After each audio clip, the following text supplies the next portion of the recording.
ମୁଁ କଟକରେ ଥିଲି ତାପରେ କିଛି ଦିନ ରହିଲା ପରେ ମନେ ପଡ଼ିଲା ମୁଁ ଯେତେବେଳେ ଯାଜପୁର ପଳେଇବି ତା ପୂର୍ବରୁ ମୁଁ ଟିକେ ବୋଉକୁ ଦେଖା କରିକି ଯିବି। ବୋଉ ବି ମୋତେ ଫୋନ୍ କରି କହିଥିଲା ତୁ ଆସିକି ଛତିଆରେ ମୋତେ ଦେଖା କରିଦେଇକି ଯିବୁ, କାରଣ ତାପରେ ଆଉ ଆସିବୁ କି ନ ଆସିବୁ। ସେଥିପାଇଁ ମୋ ଝିଆରୀର ମୋର ଅଟୋ ଧରିକିରି ବାହାରିକି ପଳେଇ ଆସିଲୁ। ଆସିକିରି ବାଦାମବାଡ଼ି ଏୟାରପୋର୍ଟରେ ପହଞ୍ଚିଗଲୁ। ଆପଣମାନେ ଭାବୁଥିବେ ଏୟାରପୋର୍ଟ କ'ଣ କହୁଛି, ଦେଖନ୍ତୁ ଏୟାରପୋର୍ଟଟା ଏତେ ସୁନ୍ଦର ଲାଗୁଛି। ଏକ୍ସପେନ୍ସିଭ୍ ଏୟାରପୋର୍ଟ ଅଛି, ଏମିତି ସେମିତି ନୁହଁ, ବହୁତ ହି ସୁନ୍ଦର ଏୟାରପୋର୍ଟ। ଏଇଟା 4th ଟାଇମ୍ ମୋର ଏୟାରପୋର୍ଟକୁ ଆସିବାର ଅଛି ହେଲା। ତ ମୁଁ ଭାବିଲି କି ଭିଉଅର୍ସ ମାନଙ୍କୁ ଜଣେଇଦେବି ଏମିତି ଏୟାରପୋର୍ଟ ଅଛି, ନ ଦେଖିଥିବେ ମୋ ଭିଡ଼ିଓଟା ଦେଖିକି ଜାଣିପାରିବେ ଏମିତି ଏୟାରପୋର୍ଟ ବି ଅଛି ବାଦାମବାଡ଼ିରେ, ବହୁତ ହି ସୁନ୍ଦର। ଆକ୍ଚୁଆଲି ବାଦାମବାଡ଼ିର ନ୍ୟୁ ବସ୍ ଷ୍ଟାଣ୍ଡ ଆଉ ବହୁତ ହି ବଢ଼ିଆ ସୁନ୍ଦର ଲାଗୁଛି। ଏତେ ସୁନ୍ଦର କାମ ସବୁ କରିଦେଇଛନ୍ତି, ବହୁତ ଭଲ ଲାଗୁଛି। ପୁରୁଣା ବସଷ୍ଟାଣ୍ଡ ଆପଣମାନେ ଦେଖିଥିବେ, ଏଇଟା ନ୍ୟୁ ବସଷ୍ଟାଣ୍ଡଟା।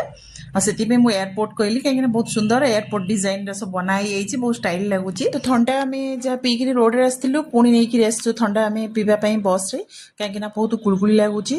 ସେଥିପାଇଁ ଥଣ୍ଡା ବାର ବାର ପିଇବା କଥା ନୁହଁ, କିନ୍ତୁ ଏମିତି ଲାଗୁଛି ବାଧ୍ୟ ପିଇବା ପାଇଁ ଥଣ୍ଡା, ଫ୍ରିଜ୍ ପାଣି ଏମିତି ସବୁ ପିଇବାକୁ ପଡ଼ୁଛି। ତ ଫାଇନାଲି ଆମକୁ ବସ୍ ମିଳିଗଲା, କେତେ ୱେଟ୍ କଲା ପରେ ବସ୍ ମିଳିଗଲା। ଆମ ଗାଁକୁ ଯେଉଁ ବସ୍ଟା ଯାଏ 9ଟାରୁ 9:45 ଭିତରେ କ୍ରସ୍ କରିଗଲା, ତ ଆମର ଟିକେ ଲେଟ୍ ହେଇଗଲା ଆସିବା ପାଇଁ। ତ ଫାଇନାଲି ବସ୍ ମିଳିଗଲା, ଆମେ ଆସି ପହଞ୍ଚିଗଲୁ। ଛତିଆରେ ପହଞ୍ଚିବା ପୂର୍ବରୁ ବସ୍ଷ୍ଟାଣ୍ଡରେ ମୋ ପୁତୁରା ଏଠି ୱେଟ୍ କରିଥିଲା, ତ ଆମେ ଆସିଲୁ ଟିକେ ଲସି ଫସି ପିଇଲୁ। ଲସି ଫସି ପିଇକିରି ଆପଣମାନଙ୍କୁ ମୋ ଭିଡ଼ିଓଟି କେମିତି ଲାଗିଲା ମୋତେ କମେଣ୍ଟ ମାଧ୍ୟମରେ ନିଶ୍ଚୟ କହିବେ। ପୁଣି ନେକ୍ସଟ ଭିଡ଼ିଓରେ ଆପଣମାନଙ୍କ ସହିତ ଦେଖାହେବ। ଜୟ ଜଗନ୍ନାଥ ସାଙ୍ଗମାନେ।